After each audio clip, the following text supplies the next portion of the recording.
Hey there, and welcome to our latest episode of What's on the Horizon. I'm Lori Sharonbrock here with Chris Schucker of Digital Horizons. And we just kind of got done in a previous video talking about some cool things that you would do in your house.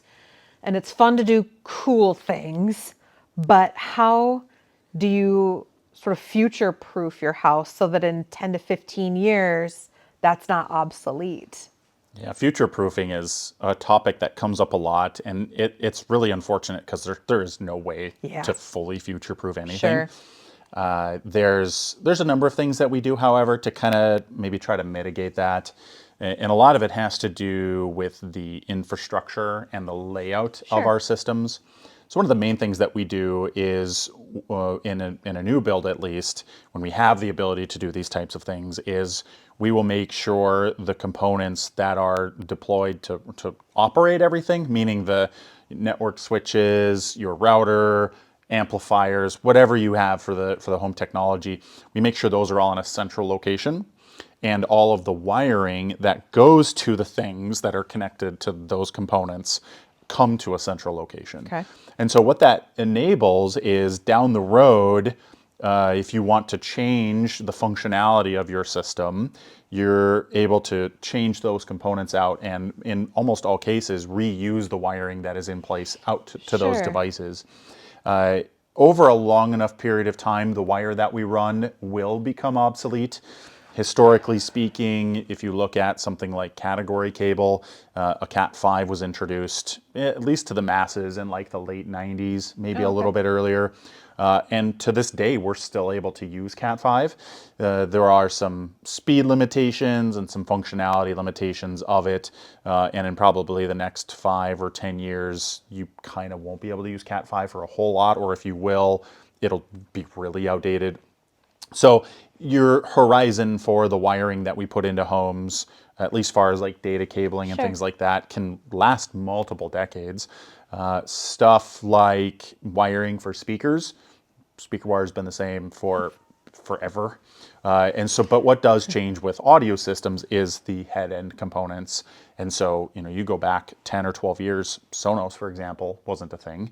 And Oh, yeah. so, if whatever comes after Sonos, or whatever Sonos invents themselves into, as just Sure. an example, of course, the wiring is still the same, the speakers will still be there. And at worst, we might just have to, 20 or 30 years, if the speakers have deteriorated or anything has failed, we're able to just change those speakers out or change the head end, and the Sure. speaker wire will still function as it does.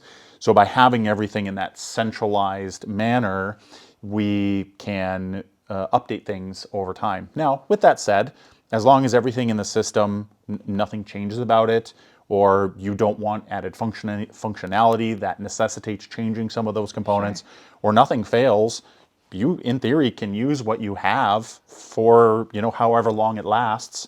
And that can be decades very Oh, yeah. easily. But what usually does happen is people want the latest and greatest. Of course. Or, unfortunately, if something fails, a change is needed. And so, if neither of those things happen, you can leave it as it is. Just like if you buy a brand new Honda Accord, you can drive that thing until three, Wheels four fall hundred off. thousand miles.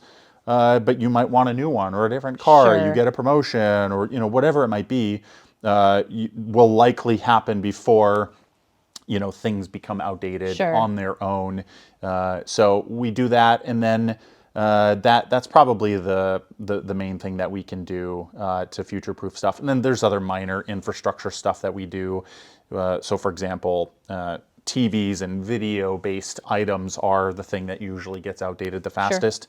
And so when we install systems, we can pull conduit to TV locations Okay. to that same centralized point. So if something were to change about TVs or the things that are connected to the TVs, we have the conduit in place to pull new wiring to those TV locations. Got it. And truthfully, conduit or a crawl space is the most practical way of making something Future future-proof, proof. if you will, in our world. And it sort of sounds like too the way to future proof is to build a good infrastructure, because then down the road you can replace the pieces as you go, which hopefully is a less expensive route than Absolutely. having to tear everything out Correct. and go again. So if you just lay the right foundation, Yep. that's kind of the best future proofing that you can see. For sure. All right, cool. Well, thank you so much. We hope that you guys learned a lot. And if you're not real sure about the foundation that you have, infrastructure wise, give these guys a call and they'll be able to tell you how you can work on future proofing your home in the right way too. So thanks so much, and we'll see you next episode.